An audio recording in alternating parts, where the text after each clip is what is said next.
लेशा का विषय आपके साथ चल रहा है और लेशा को लेकर के यही सवाल बहुत है। फिर एक बार लेशा के विषय को बेसिकली समझ लें। इस सवाल के द्रव्य लेशा और भाव लेशा में, फिजिकल और स्पिरिचुअल लेशा में हम कैसे अंडरस्टैंड करें कि हमको कौन सी लेशा चेंज करनी है, सामने वाले व्यक्ति की कौन सी लेशा हमें चेंज करनी है। ये सवाल लेशा का स्वरूप एक बार समझ लेंगे तो उत्तर आसान हो जाएगा। लेशा ये केवल थॉट्स नहीं है, लेशा केवल इमोशंस नहीं है, लेशा केवल ज्ञान नहीं है, लेशा केवल भावना नहीं है, लेशा मीन्स केवल क्रिया भी नहीं है। लेशा का मीनिंग ये भी नहीं कि तुम्हारा अप्रोच कैसा है, किसी एक घटक का विषय नहीं है, ये व्यक्ति के संपूर्ण व्यक्तिमत्व को लेकर के होलिस्टिक अप्रोच का विषय है। द्रव्यलेशा और भावलेशा ये दोनों स्वतंत्र नहीं है। जैसे दूध में मिला हुआ पानी या दूध में मिली हुई शक्कर या दूध में मिला हुआ केसर, और कोई आप ऐसा थोड़ा कर सकते कि मैं दूध को तपाऊंगा और पानी को नहीं तपाऊंगा, या मैं पानी को तपाऊंगा और दूध को नहीं तपाऊंगा।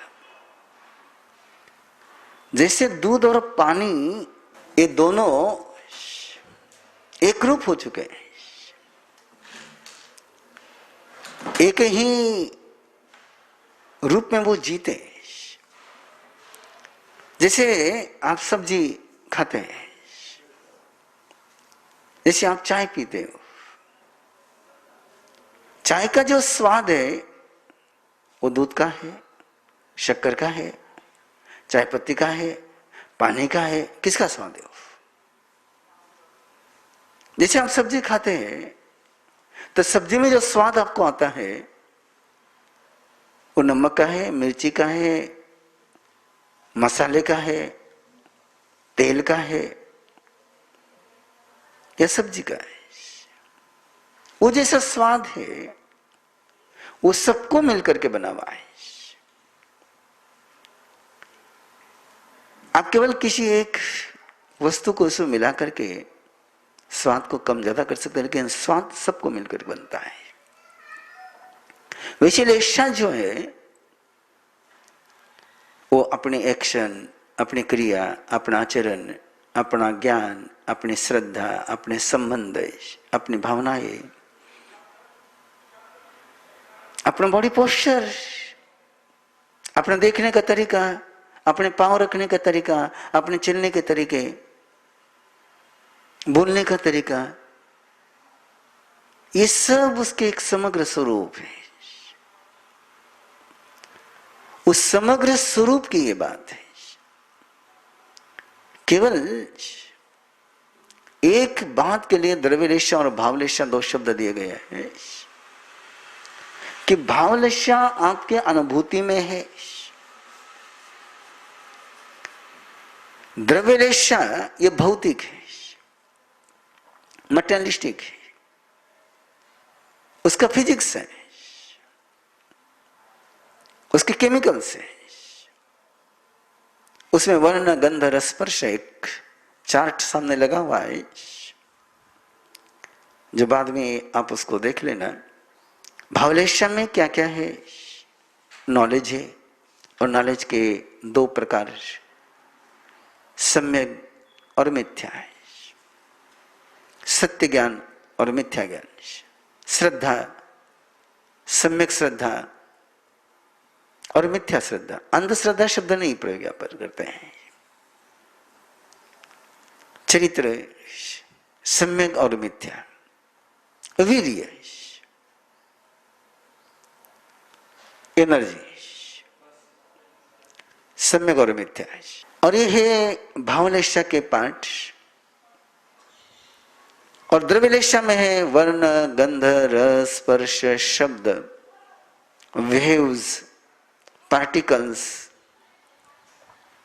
जो इंद्रियों के द्वारा महसूस होते हैं,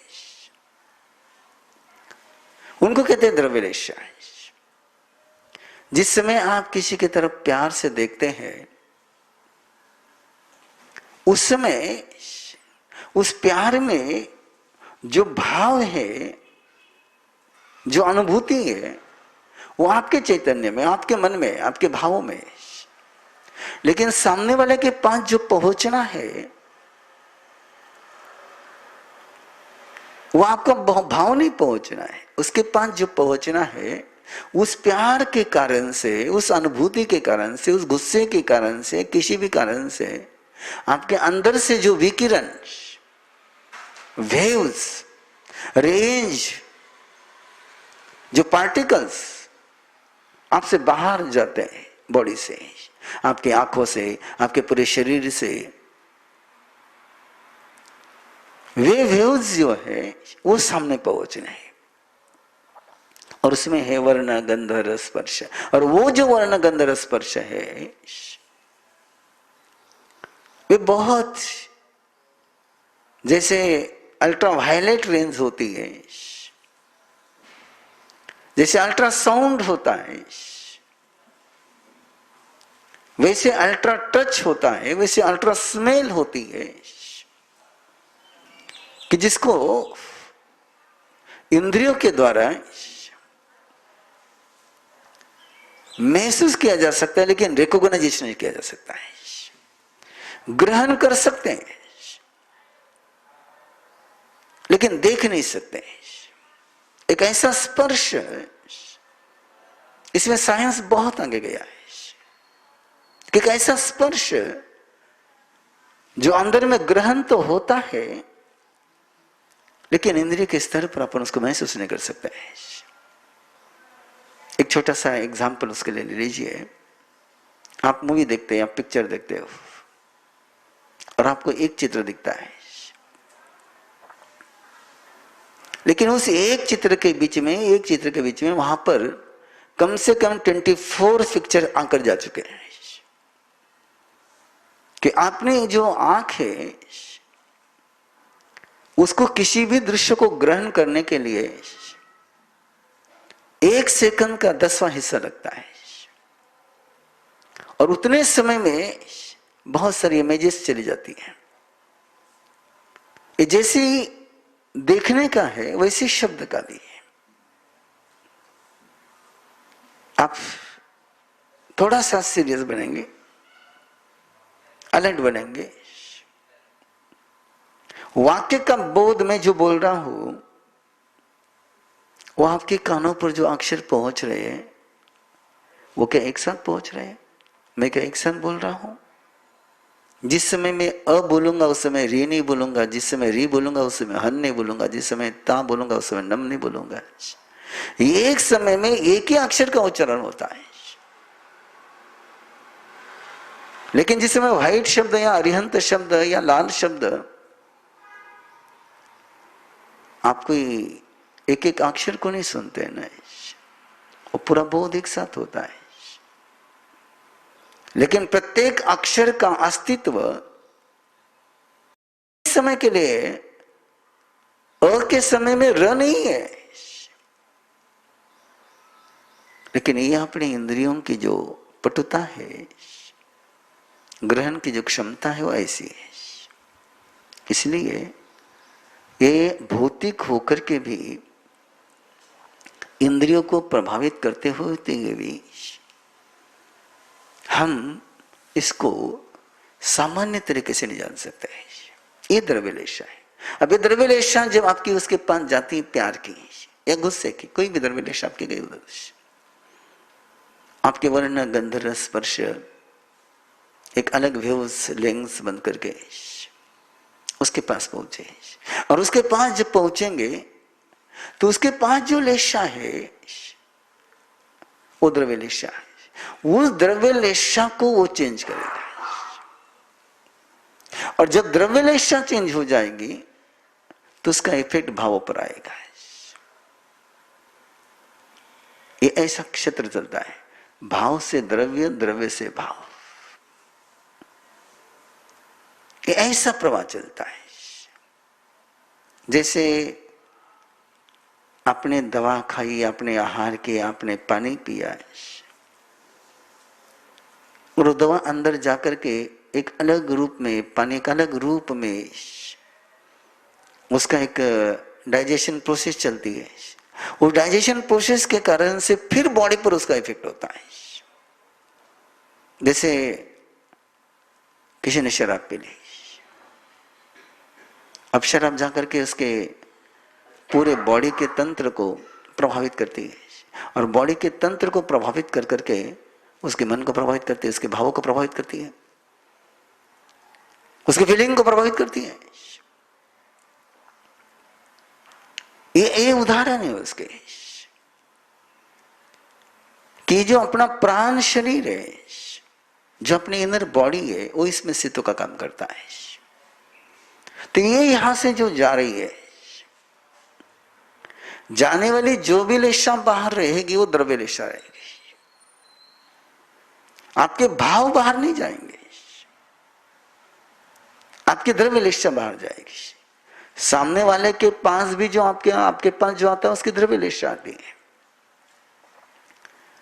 क्योंकि किसी का ज्ञान, किसी की श्रद्धा, किसी का चरित्र, ये ट्रांसपोर्ट नहीं होता है, उसकी कोई जर्नी नहीं होती, उसका कोई प्रवास नहीं होता है, उसकी केवल अनुभूति होती है। और उस द्रव्य के, उस भाव के, श्रद्धा के कारण से, ज्ञान के कारण से, इमोशन के कारण से वो समग्र स्वरूप है। केवल किसी का ज्ञान अच्छा है और उसकी श्रद्धा बराबर नहीं तो उसके लिए शान वैसी बनेगी जैसे सब्जी में बाकी सारा मसाला है लेकिन नमक नहीं है। किसी के पास भाव है लेकिन क्रिया नहीं है तो वैसा ही बनेगा, उसी में तेल नहीं है।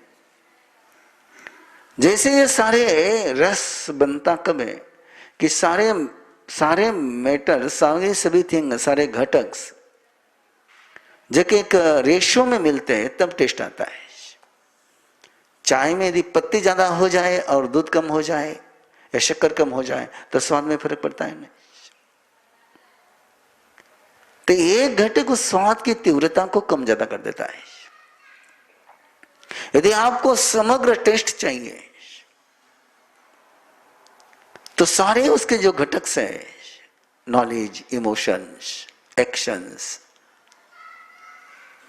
अनुभूति, वो सारे एक लेवल में, एक मात्रा में चाहिए। और उसको एक्सप्लेनेशन करते जाता हूं कि आप प्यार करना चाहते हैं, आपको लगता है कि उसको मैंने प्यार करना चाहिए, लेकिन आपको प्यार करने का तरीका नहीं आता हो, प्यार में कैसे स्पर्श करना है वो आपको पता नहीं चलता हो। आप यदि इसको प्यार में जाकर जोर से पकड़ोगे तो आपके प्यार को कैसे महसूस कर पाएगा वो।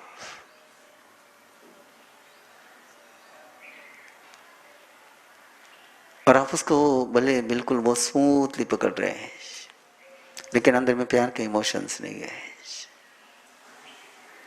तो क्या महसूस होगा उसके पास, क्या जाएगा।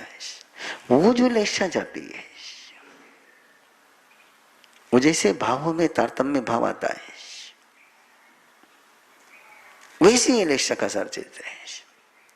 द्रव्य लेशा और भाव लेशा, इसका यदि केवल एक वाक्य में आपको एक्सप्लेन करना हो तो द्रव्य लेशा और भाव लेशा वैसा ही मामला है जैसे मुर्गी और अंडा, कौन पहले, किसमें चेंजेस करे, कैसे होगा। तो ये चलती भाव से द्रव्य, द्रव्य से भाव। ऐसा नहीं कि केवल भाव से द्रव्य का जन्म होता है या द्रव्य से भाव का जन्म होता है, दोनों का होता है। एक उदाहरण मैंने आपके सामने रखा हुआ था, दो एग्जाम्पल मैंने आपको दिए थे, सुदर्शन का और अर्जुन माली का, भगवान महावीर और चंडकोशी का।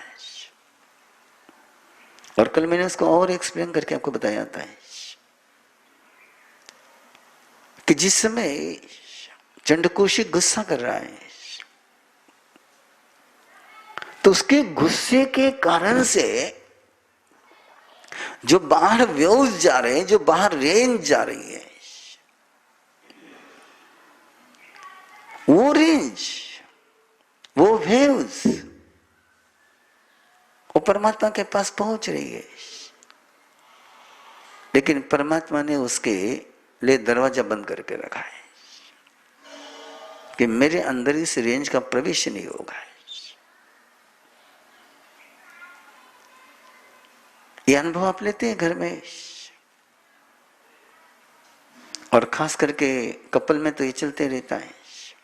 आप उसके लिए एक छोटा सा वाक्य प्रयोग करते हैं, कितना ही बोलो मेरा कोई असर ही नहीं होता है। अब वो सुन रहा है लेकिन असर नहीं होता कि उसने तय कर रखा है इसी बात का अपने पर कोई इफेक्ट करना नहीं है, इसलिए असर नहीं होता है। ये जैसे अननोइंगली आप करते हैं, अननोइंगली होता है आपके। इसी अननोइंगली प्रोसेस को आप डेवलप कर सकते हो। ये अनजाने में जो होने वाली क्रिया आपकी है, आप भी करते हैं, मैं भी करता हूं, बहुत से लोग करते हैं इस बात को, कि कोई बड़बड़ करने लगा था, ठीक है, अपने को उसके बाद का कोई असर ही नहीं पड़ता है। जैसे प्रवचन का असर कम होता है कि लोग सोच करके बैठे कि अपने को तो बस ये सुनना है, इसका असर नहीं करना है। तो ये जो अपने अनजाने में हमने कई वस्तुओं का, कई पदार्थों का, कई भावों का ग्रहण नहीं करना, ये तय कर रखा है। बहुत सुंदर उदाहरण पुराने जमाने को लेकर होगा, आज के पता नहीं मुझे, कि मां ने बच्चे को जन्म दिया है, 10-15 दिन ही हुई है, 1-2 महीना हुआ होगा, और बच्चा झूले में सोया हुआ है और मां भी सोई हुई है, और रोड पर से बाजे बजते हुए जाते हैं। उस बाजों की आवाज से भी मां की नींद नहीं खुलती है।